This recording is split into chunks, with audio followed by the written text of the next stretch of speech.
पर बातचीत करने के लिए आरएलडी चीफ जयंत चौधरी इस वक्त मौजूद हैं। जयंत जी, इस वक्त हम लोग बातचीत कर रहे हैं, एक तरफ निकाय चुनाव की तैयारियां भी आप कर रहे होंगे, जाहिर सी बात है, लेकिन चुनाव आयोग ने जिस तरीके से आज एक फैसला दिया, आम आदमी पार्टी तो खुशी मना रही है, लेकिन इस फैसले को आप किस तरीके से देखते हैं? देखिए, हमारे दूसरी पार्टियों पे तो अलग चीज़ है। यूपी में तो अभी एक चुनाव की प्रक्रिया चल रही है, तो इसलिए सीधा प्रभाव पड़ता है। ऐसे समय पे ऐसे फैसले नहीं होने चाहिए, वो वक्त दिया जाना चाहिए था। हमारे उम्मीदवारों पे भी एक सीधा प्रभाव जाता है कि जो उनकी नॉमिनेशन का जो प्रोसीजर है वो चेंज हो जाता है जब आप स्टेट रिकग्नाइज पार्टी हैं या जब आप डी रिकग्नाइज हो जाते हैं। हम पे को और ज़्यादा फ़र्क नहीं पड़ेगा, जो भी लीगल ऑप्शन है उनको भी हम यूज़ करेंगे।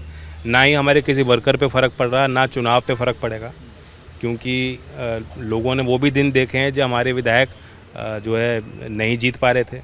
लेकिन आज पिछले चुनाव में आप देखेंगे तो हमारा वोट शेयर भी बढ़ा। कुछ ऐसे ज़िले हैं जहां ज़्यादा सीट गठबंधन की जीत के आई हैं।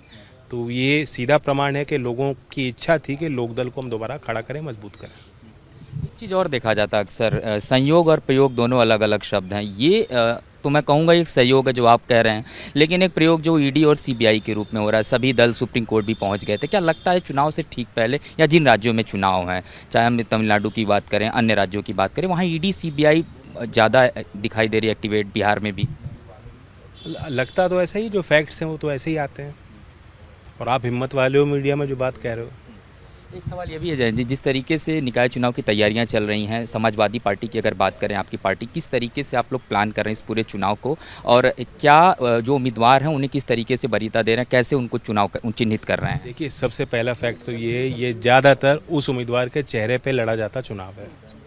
पार्टी सिंबल पे लड़ा जा रहा है, लेकिन ऐसा जो वोटर की मानसिकता है वो पहले ये देखता है कि मेयर कौन बनेगा, चेयरमैन कौन बनेगा, मेरा पार्षद कौन बनेगा, वो मेरे लिए कितना अप्रोचेबल है, क्योंकि उसको रोज़ की समस्याएं हैं।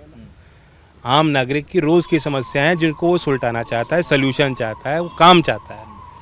तो इसलिए हम लोग दिल्ली में बैठ के सोचें कि क्या रणनीति बनेगी, वो पूरी रणनीति पूरे प्रदेश पे लागू हो ही नहीं सकती।